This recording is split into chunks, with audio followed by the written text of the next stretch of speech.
गाईस, लग्न केलो सुखी झालो हे प्रश्न डोक्यात येतं ना.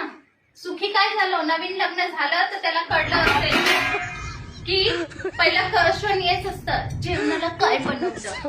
जेवणाला काय बनवलं म्हणजे डोक्यात मारून घेतलं. आम्ही दोघेच आहे घरात, नवरा आणि मी.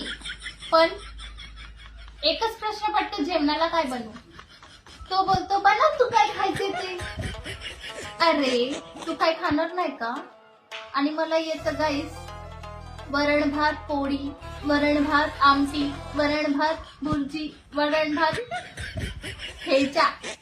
वरण भात शिवाय तर मला काही येत नाही. आणि तो एक काम कर ना, माझ्या मम्मी सारखं बेसन पोळा बनवला. नाही येत मला तुझ्या मम्मी सारखं बेसन पोळा बनवायला. मी काय बेसन पोळा बनवायला आली काय बनवून ठेवली आहे. हे बघा लिस्ट. रोज सकाळी मंडेला, ट्युजडेला, वेडनेसडेला, थर्सडेला, फ्रायडेला काय बनवू ते सगळं लिस्ट ऑलरेडी. बनवता येत नाही तर बनवायचं काय. मला येतं वरण भात आणि ते त्याला पहिले